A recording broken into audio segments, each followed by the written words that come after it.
Good afternoon all of you. हम लोग practical procedures के बारे में पढ़ रहे हैं।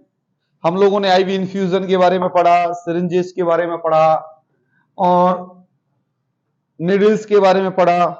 उसके बाद में हम एक टॉपिक पे आते बेटा, preparing injections from ampoules and Biles. ये जो आपकी जो है बेटा, ये बाइल्स, इसको क्या बोलते हैं, वाइल्स, प्रोनाउंसिएशन थोड़ा अलग हो सकता है। एम्प्यूल्स एंड बाइल्स से जब हम प्रिपरेशन करते हैं तो कैसे करते हैं, AMPU, एम्प्यूल्स एंड वाइल्स। इससे हम प्रिपरेशन करते हैं बेटा बाइल्स से। तो सबसे पहले एम्प्यूल क्या होता है, दोनों ही ग्लास कंटेनर है। एम्प्यूल का जो गिलास है वो कमजोर होता है, जो ब्रेक हो जाता है इजीली। और जो इसका गिलास बोतल है, इसका जो कंटेनर है थोड़ा सॉलिड ग्लास होता है। ऊपर से जो आपकी प्लास्टिक कैप लगी होती है टाइटली, और ऊपर से ये एक मेटेलिक या सिल्वर से क्लोज होता है। मींस एयर टाइट कंटेनर हो गया ये। इसको हम यहां से हटाएंगे, ये आपका ये दिखाई देने लग जाएगा आपको रबर कैप। आप इस रबर कैप के अंदर कैसे डोज तैयार करेंगे, तो सबसे पहले आप सिरिंज लेंगे। उस सिरिंज के अंदर जैसे ये इंजेक्शन सेफ्ट्रैक्सोन है, ये 1 ग्राम का इंजेक्शन है। ये इंजेक्शन सेफ्ट्रैक्सोन 1 ग्राम का है।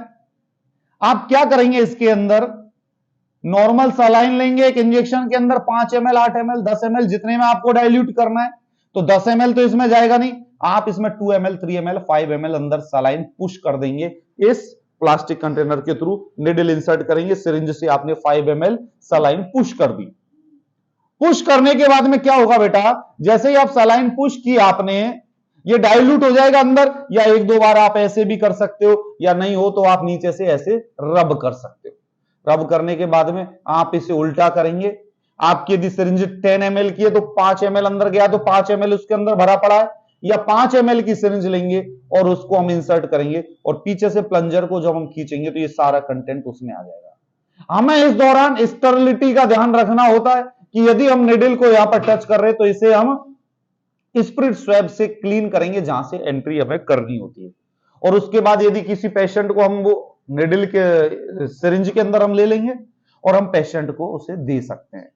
बाकी कई बार ऐसा होता है बेटा कि इसको हम किसी को 500 ग्राम डोज देनी है, इसका कंटेंट 1 ग्राम है, तो क्या करेंगे हम, इसके अंदर वो निडल से हमने निकाल लिया, उसके बाद इस छेद को हम कवर कर देते हैं किसी भी स्टेराइल चीज से, ल्यूको से, डायना से, स्टेराइल चीज से इसको कवर करके हम रख देते हैं। रखने का मतलब ये नहीं है 10 दिन तक यूज, कोई जस्ट अभी थोड़ी देर तुमने रख लिया, आधा घंटे, 1 घंटे, 2 घंटे बाद आप इसे यूज कर सकते हैं। तो उस कवर को आप हटाएंगे, स्पिरिट स्वैब से इसे क्लीन करेंगे, क्लीन करने के बाद आप निडल डालेंगे, लेंगे और पेशेंट को आप लगा देंगे। ये चीज समझ में आई। तो जो आर्टिकल्स हमें क्या क्या चाहिए इंजेक्शन लगाने के दौरान, सबसे पहले एम्प्यूल और वाइल होना चाहिए मेडिकेशन के लिए, सिरिंज होना चाहिए विद निडल, और शार्प कंटेनर साथ में होना चाहिए कि आप इंजेक्शन लगाते ही वो शार्प कंटेनर से निडल हटा के आप उसमें डाल दो, या निडल को आप कट कर दो। ऐसा ना हो कि आपने लगाए 20 मरीजों को और सब सारी निडल वाली सिरिंज आपने अपने पास रख ली ऐसी, और कैप भी नहीं लगाई आपने, पता पड़े आप कुछ मिस हैंडलिंग कर रहे हो, कुछ मिस हैंडलिंग हो गई और निडल आपके अंदर इंसर्ट हो गई, that will lead infection in your life. तो इससे बचने के लिए क्या करना होता है, उनको शार्प कंटेनर हम साथ में लेके चलते हैं। स्मॉल गॉज, एम्प्यूल्स को पकड़ने के लिए एक स्मॉल गॉज लेते हैं, गॉज पीस जो आता है उससे उसे हम पकड़ लेते हैं। और यदि इसके लिए हमें नॉर्मल सलाइन डाइल्यूएंट, यदि नॉर्मल सलाइन है तो वो संग में लेके चलेंगे। एल्कोहल स्वैब होना चाहिए जो कि इसको क्लीन करने के लिए काम में देता है। किडनी ट्रे होनी चाहिए जिसके अंदर हम वेस्ट जो मटेरियल है, एम्प्यूल्स वाइल्स का कंटेनर होना चाहिए जिसको कि हम यूज करने के बाद में डिस्कार्ड कर दे। तो जब भी हम इंजेक्शन लगाने जाए तो हमारे पास सारी सिरिंजेज, इंजेक्शन ट्रॉली आती हैं आजकल, तो मैन्युफैक्चर्ड इंजेक्शन ट्रॉली आती हैं।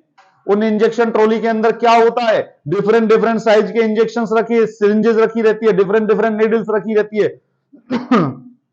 जो आपको लगाने इंजेक्शंस वो आप साथ में लेके जाइए। डाइल्यूएंट, नॉर्मल सलाइन आपके पास में होनी चाहिए, और एक डब्बे के अंदर आपकी कॉटन विद स्प्रिट होना चाहिए जिससे कि आप लगाना है वहां आप उसको क्लीन करके लगा सको, या एम्प्यूल और वायल को आप क्लीन करके लगा सको। ये इंजेक्शन लगाने का तरीका है, और ये कंटेनर्स को हमें तैयार करना होता है, और उसके बाद सेग्रीगेशन करना प्रॉपर तरीके से, ये बहुत इंपॉर्टेंट है। हमारे पास दो कंटेनर, जब हम इंजेक्शन लगाने जाते हैं तो या तो कंटेनर या अलग अलग से कोई डब्बे या अलग अलग से कोई कंटेनर हम लेके जाएं, तो वहां से हम इंजेक्शन लगा के लाए, तो वो जो एम्पूल्स वाइल्स और जो शार्प है वो इकट्ठा हो, तो हम यहां आके उसे डिस्कार्ड कर दें, और प्रॉपर तरीके से डिस्कार्ड करना है। या नॉर्मल आपकी ट्रॉली के अंदर ही कंटेनर होना चाहिए शार्प का, प्लास्टिक कंटेनर भी होना चाहिए जिसके अंदर आप शार्प को डाल दें और प्लास्टिक डेस्क के अंदर डाल दें। ये हमारा होता है preparation of vials and ampoules for injection. ये चीज समझ में आई। इस पूरे प्रोसीजर के दौरान हमें एसेप्टिक टेक्निक को यूज करना है जिससे कि हम इंजेक्शन लगा सकते हैं। बाकी की हमारी और वीडियोस को देखने के लिए हमारे YouTube channel doctor Akhilesh Sharma को सब्सक्राइब करें, शेयर करें। Thank you so much all of you.